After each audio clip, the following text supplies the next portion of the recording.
আসসালামু আলাইকুম ভাই বোনেরা, আজকে আমি আপনাদের মাঝে নিয়ে এসেছি ডিমের একটি রেসিপি। দেখুন, প্রথমে আমি কয়টা কাঁচামরিচ, রসুন, পেঁয়াজ এবং জিরা এবং ধনিয়া বেটে নিয়েছি। দেখুন, বেটে আমি বাটিতে রেখে দিয়েছি। এখন আমি 5টা ডিম নিয়েছি। এই ডিমগুলো ভালো করে সিদ্ধ করে খোসাগুলো ছাড়িয়ে নেব। দেখুন, ডিমগুলো সিদ্ধ হয়ে গেছে। এখন আমি খোসাগুলো ছাড়িয়ে নিয়েছি।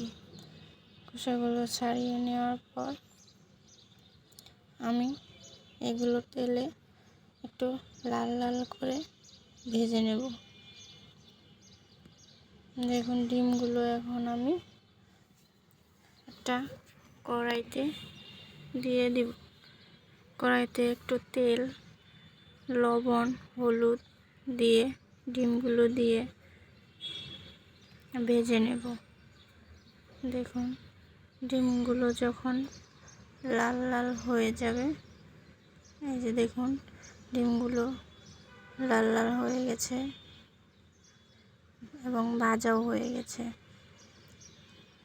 আর কিছুক্ষণ ভেজে ডিমগুলো রেখে দেব।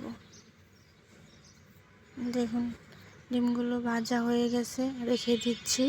এখন আমি আলু এবং বেগুন চিকন চিকন করে, দেখুন, এইভাবে একটু লম্বা করে কেটে নিয়েছি।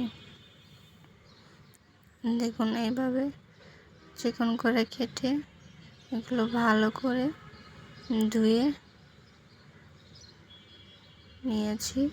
এখন আমি এগুলোতে লবণ, হলুদ, মরিচ এবং ওই পেঁয়াজ রসুন বাটা একসঙ্গে দিয়ে একটু পানি দিয়ে নেড়ে নিচ্ছি। দেখুন, নেড়ে চেড়ে সবগুলো মিশিয়ে রেখে দিচ্ছি। এখন আমি একটা পাতিলে তেল দিয়ে দিব। তেলটা গরম হয়ে আসলে ওতে একটা পেঁয়াজ কুচি দিয়ে দিচ্ছি। পেঁয়াজ কুচিটা নেড়ে চেড়ে ভেজে নেব। দেখুন, পেঁয়াজটা হালকা ভাজা হয়ে গেছে। এখন এগুলোতে 2টা এলাচ, 2টা দারচিনি দিয়ে দিচ্ছি। এখন এগুলো আরেকটু ভেজে লাল লাল করে নেব। পেঁয়াজগুলো লাল লাল করে ভেজে নেওয়া হয়ে গেছে। এখন এগুলোতে যে হলুদ, মরিচ ভিজিয়ে রাখা এগুলো দিয়ে দিচ্ছি। এখন এগুলো 2 থেকে 3 মিনিটের মতন নেড়ে চেড়ে ভেজে নেব। দেখুন, মশলাগুলোতে যখন উপরে তেল ভাসবে, বুঝতে পারবেন মশলাগুলো ভাজা হয়ে গেছে। এখন এগুলোতে কেটে রাখা আলু, বেগুন দিয়ে দিচ্ছি। আলু বেগুন দিয়ে 2 মিনিটের মতন এগুলো নেড়ে চেড়ে দিয়ে 2 মিনিটের মতন কষিয়ে নেব। কষানো হয়ে গেলে দেখুন, ডিমগুলো দিয়ে দিয়েছি। এখন এগুলো আর কিছুক্ষণ রান্না করে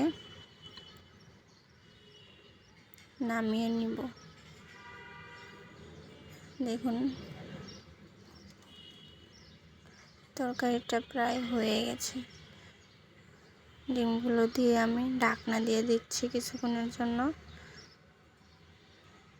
ঢাকনা সরিয়ে দেখে নিচ্ছি কেমন হয়েছে। দেখুন, পানিটা আরেকটু শুকিয়ে গেলে নামিয়ে নিচ্ছি আমি। দেখুন, আমি তরকারিটা মাখা মাখা হয়ে গেছে, নামিয়ে নিয়েছি। এখন একটা বাটিতে পরিবেশন করে দিচ্ছি।